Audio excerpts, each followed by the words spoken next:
I'm here with Corin Rhys-Jones, who has got a one-man play, Renfield. Renfield, yes. Yes. Have you heard of Renfield? Do you know who Renfield is? Tell us a bit about Renfield. Okay, so Renfield is the character in Dracula who spends a lot of time eating spiders and flies and fantasizing about eating kittens and things. And he's essentially Dracula's minion in this asylum. He's not yellow. No. In the original Stoker, there is no hint of how he's gotten there. I'm aware that a couple of adaptations they have put backstory. But I've gone back to the original and you've gone even further and made it all up. That's interesting, yeah, because I mean there's a lot in your play that feels like, well, that's solid, that must be actually what happened to him, but you've made it all up. Mostly, yes. I mean, there is a... I often say I am the guy who over-researches everything, and there's a good deal of historical research in there, so when I'm referring to specific doctors or places, then those are almost certainly real. So there's real bits in it, yes, mixed with the fiction, Aye. to make it verite, verite. Yes. I mean, there's a throwaway reference to James Young Simpson, who was a doctor who practiced right here in Edinburgh, so that's a little Easter egg for the locals, I think. Yeah, that's very exciting, isn't it? And you go all the way across the world, or not the world, some of the world. You start off and you start off from when you're a child and you build up the whole backstory, so you've got the layers and the... Yes. Interesting. It's one of those strange coincidences. Shall I tell you how I wound up working on it? Go on then. So, I saw a production called Renfield here at the festival years and years ago, before I moved up here. And, well, make no odds about it, it was terrible. But I came up thinking, there's a really good idea here, and this is not it. And so, over time, I started working on it. Yeah. My cousin, who was a principal dancer with Northern Ballet, they were doing a version of Dracula, and I went to see that, and their interpretation of Renfield is really interesting. And I happened upon this idea that he's very subservient to authority. And so that gave me to go all the way back to his childhood, and where does that come from? And I've come up with this domineering grandfather figure who was really quite psychologically scarred, the poor guy. But let's not make a saint out of a sinner. He is also a very horrible character in and of himself, is our Renfield. Yes. So. Yes, he's not exactly a hero. Would you say he's an anti-hero in the classical sense of the word? Or would you say, I think I'd say Again, without wanting to make myself sound too portentous, I was thinking about Dostoevsky's protagonists, who are very often really horrible people, but who are equally at the same time very sympathetic, and you kind of like Crime and Punishment, spoiler alert, double axe murderer, and you're still rooting for him. So I wanted to try and come up with a character who was unequivocally a villainous character, but whom you could still, if not root for, at the very least understand. Yeah, I think you succeed in that. Spoilers, but there is an awful lot of unpleasantness in between, let's say. Yes, there is. It being a horror, then you sort of would expect that, Yeah. I mean, I've joked that when I was writing certain sections of it, I felt that I probably need counselling. But actually, what's interesting is a number of people have gone, no, it wasn't that much. I didn't think it was too extreme at all. You could probably have gone further. I think that might say a lot about those people, possibly, to be honest. Yeah, no. So you didn't think, haha, this is some deep, dark, tortured bit of my soul, and everyone can see it now. No, I will say, because as I say, I stay here in Edinburgh, and yesterday a bunch of people from one of my day jobs came to see it, and they were all still talking to me today. So they don't think that it's you. They've met you, and they think you're either doing a really good job of covering it, or that can't be Corin. I guess not. Yeah. But you don't take, you haven't got like the method acting, you're not like taking this into your real life. No, never have been. Weirdly, speaking of Dostoevsky, I did a production of Crime and Punishment many years ago where I was playing Raskolnikov. That was the closest I got to method acting, and that was not deliberate. No. It was because in that particular book he's skint at the beginning and can't really afford food, but people keep buying him beer. And I was, at the time of rehearsal, basically were able to afford one meal a day, but my generous friends kept buying me beer. So So that's lucky, isn't Yes. it? Yes. So were you a drama student or were you some other sort of student at the time? no, this was Way after being a student. 4 or 5 years after I graduated, I think. Right, yeah. So it was not. I mean, it wasn't. Fallow. Yeah, I mean, it was still fringe very much. I was still Yeah. developing as a performer. It was an interesting exercise to do. It didn't go down terribly well with all audiences. I used to say I think we got the spirit of the piece without really getting the details. Yeah. It's very difficult to get a book that length down to 45 minutes Yeah. and still get all of the meat in there. That's the same with any adaptation, really, though. So, have you had a lot of experience of adapting things now after all this? Not really. Renfield's the first thing I've written. I did try adapting another Dostoevsky short story, and I got through to I think the end of the second draft, and it sort of fell by the wayside.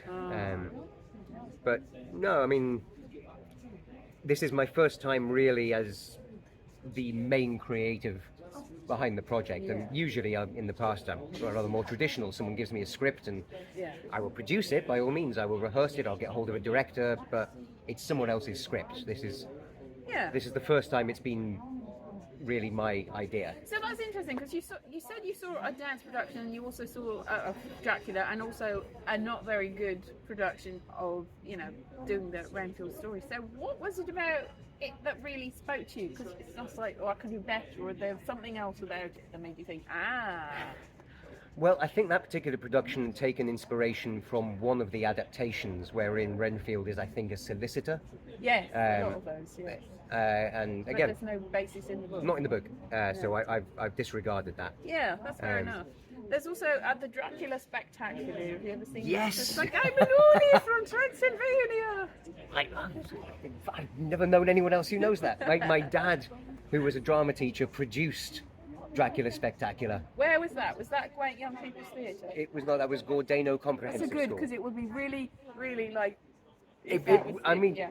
Yes. I Yeah. mean, my dad is, of course, Welsh as well, so it would Are you not have been serious? out of the question. Yes, it wouldn't be out of the question, no.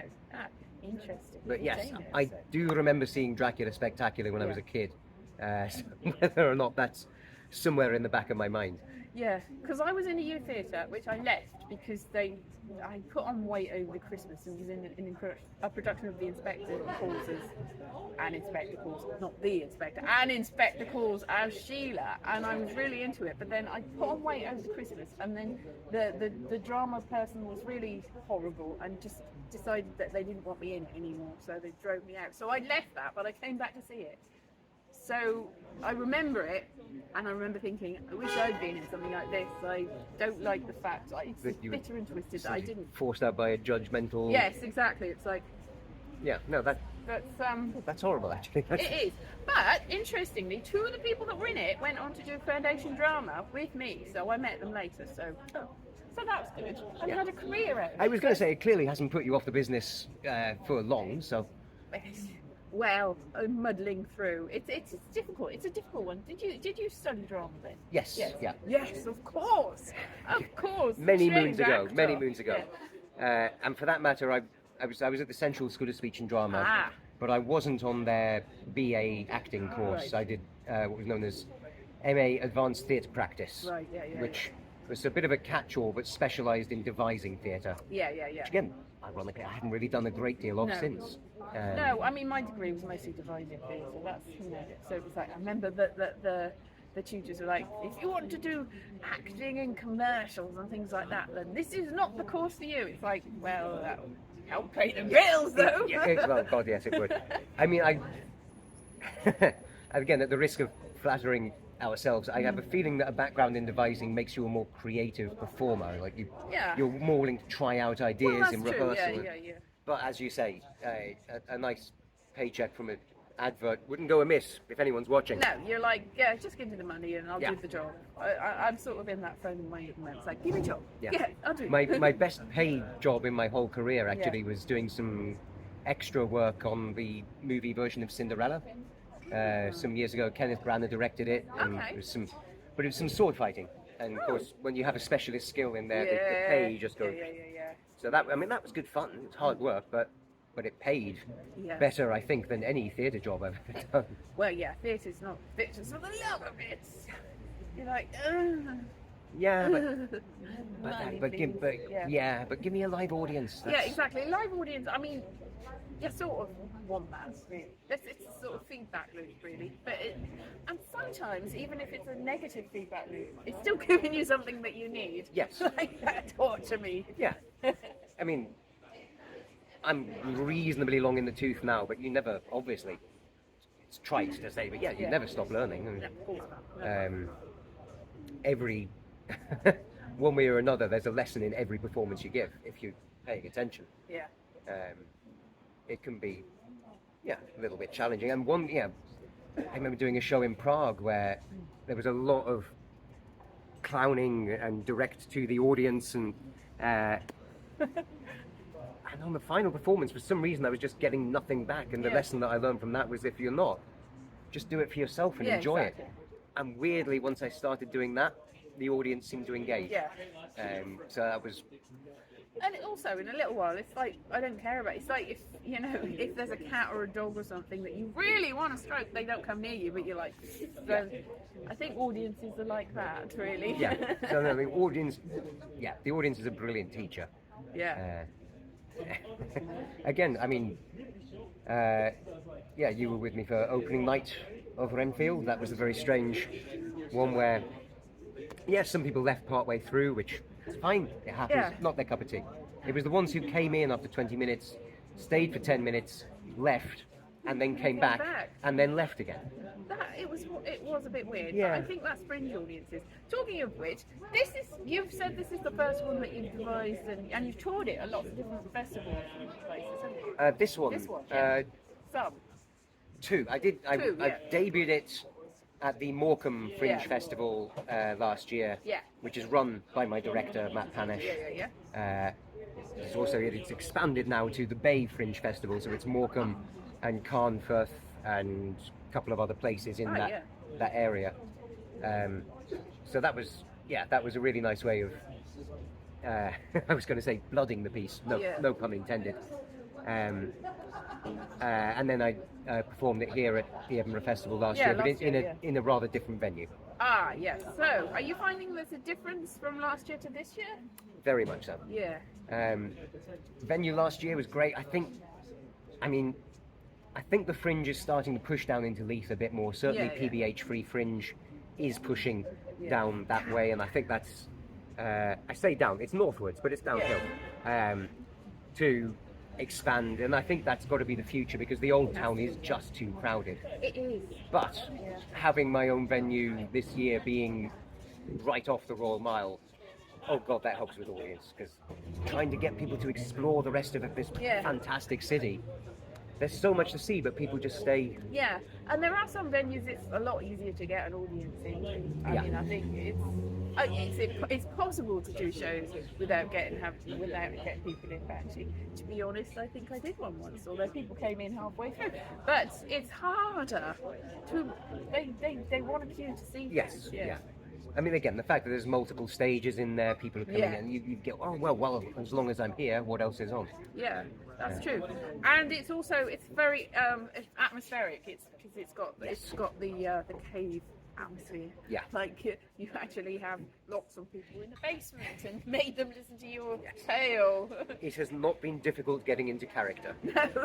Exactly. For better or worse. But you haven't been going, I'm a loony from Transylvania, so it's a very different take on it. It is very, yes. That was the other thing, was last year, of course, the movie. Yes, it came out about the same time. With Nicolas Cage and Nicholas Hoult was, no.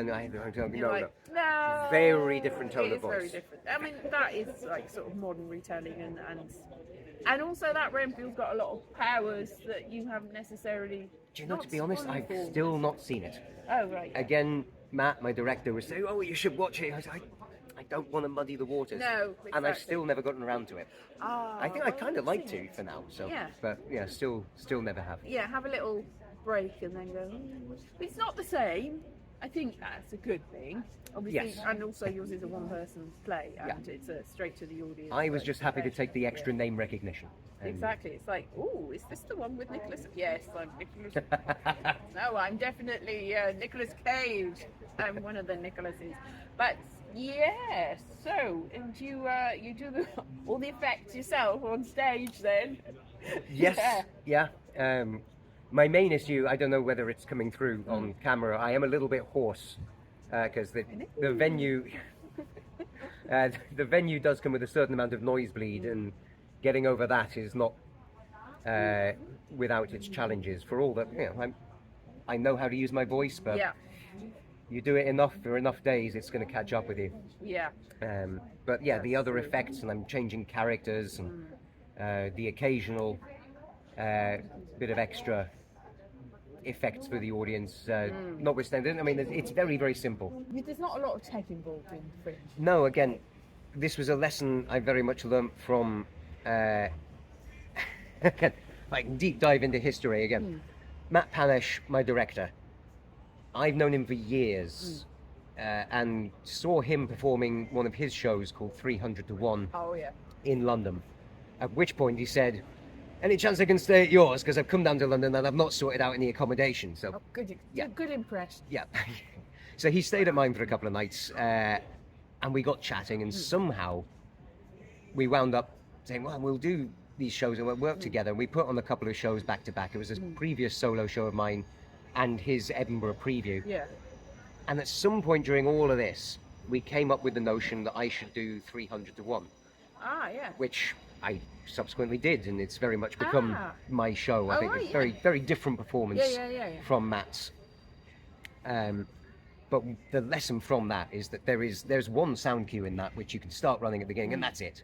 And after that, you get the audience to do it, because this way, you can pick it up and you can do it anywhere. Yeah.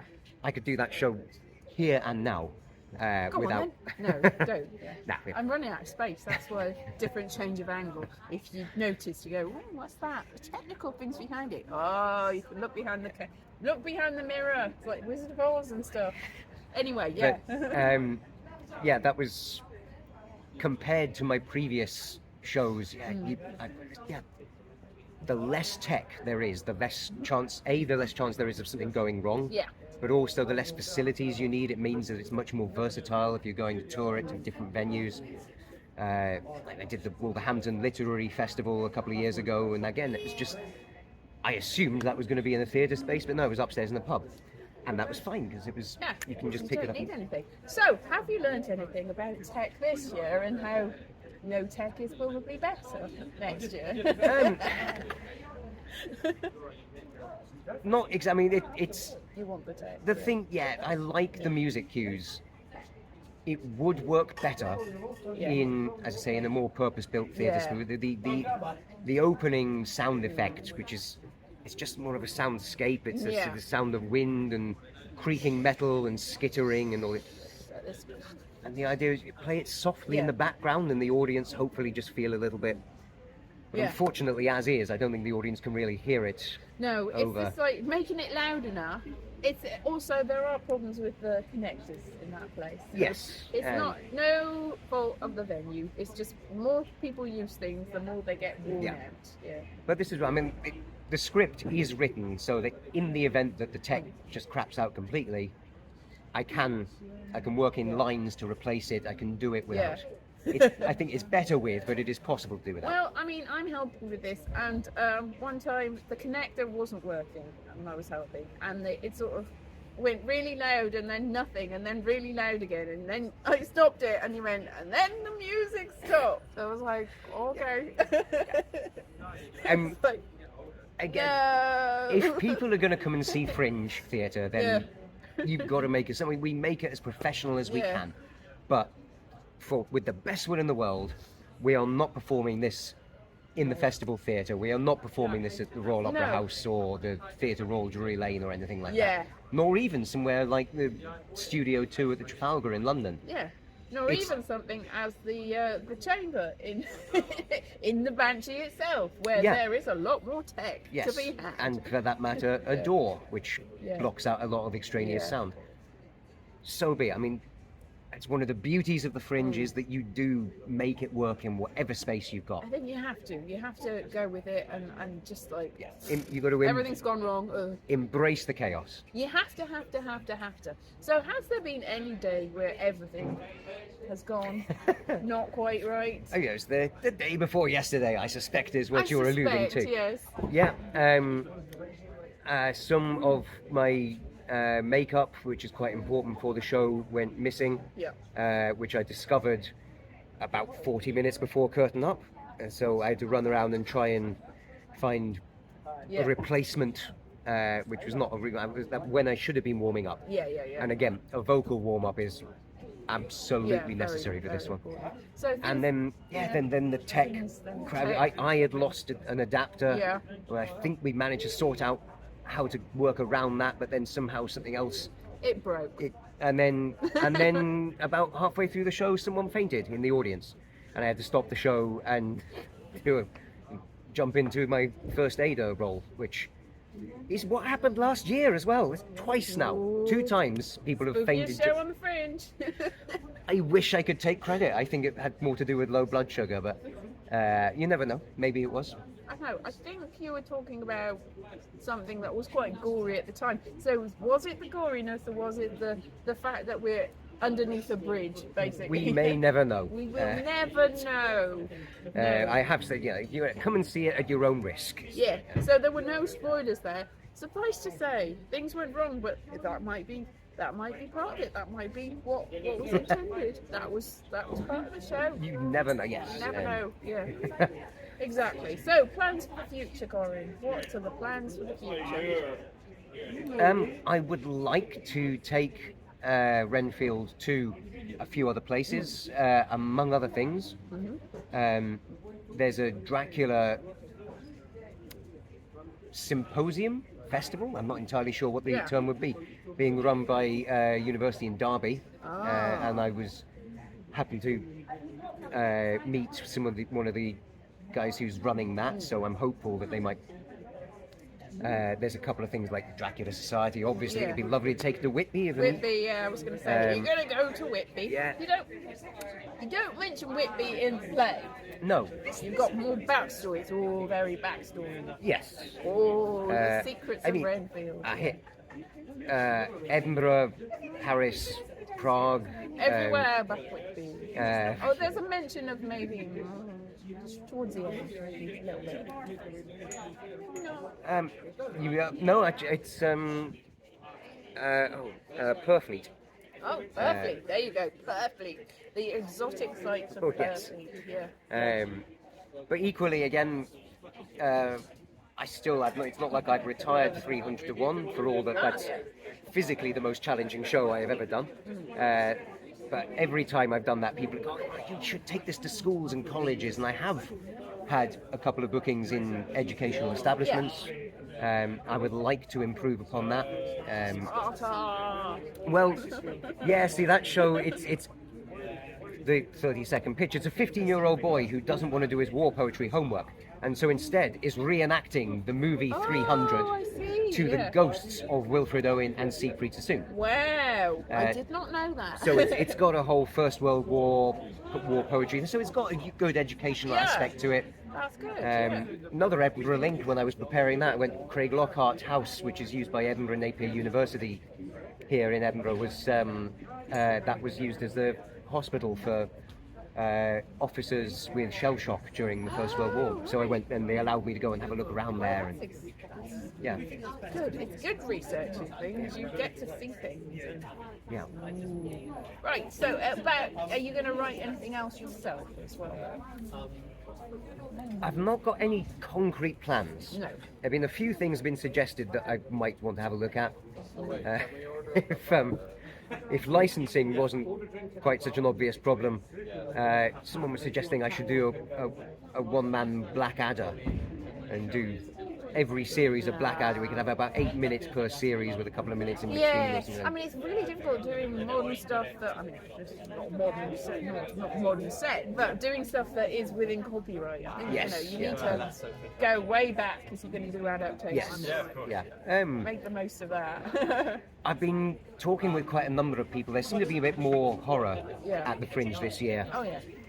And it's it's gotten me thinking about the possibility of what other stories I might like to have a look at. Yeah. I've seen a couple productions of Jekyll and Hyde over the years. Both of which, I mean, several I've seen, at least a couple have been good. But I feel like there's definitely a spin that I could put on them. Well, I mean, if you go back to, there's a lot of classical literature that hasn't really been adapted properly. I don't think I've ever seen a proper good production of Frankenstein. Really, most of it just takes stupid liberties. Dracula, even, not all the time, and certainly not Jekyll and Hyde. Jekyll and Hyde, you'll be hard pressed to find any proper adaptation of that. It's only 25,000 words right now. No, yes, absolutely. Yeah. And it, I mean, what a gift for any actor who enjoys playing with physicality.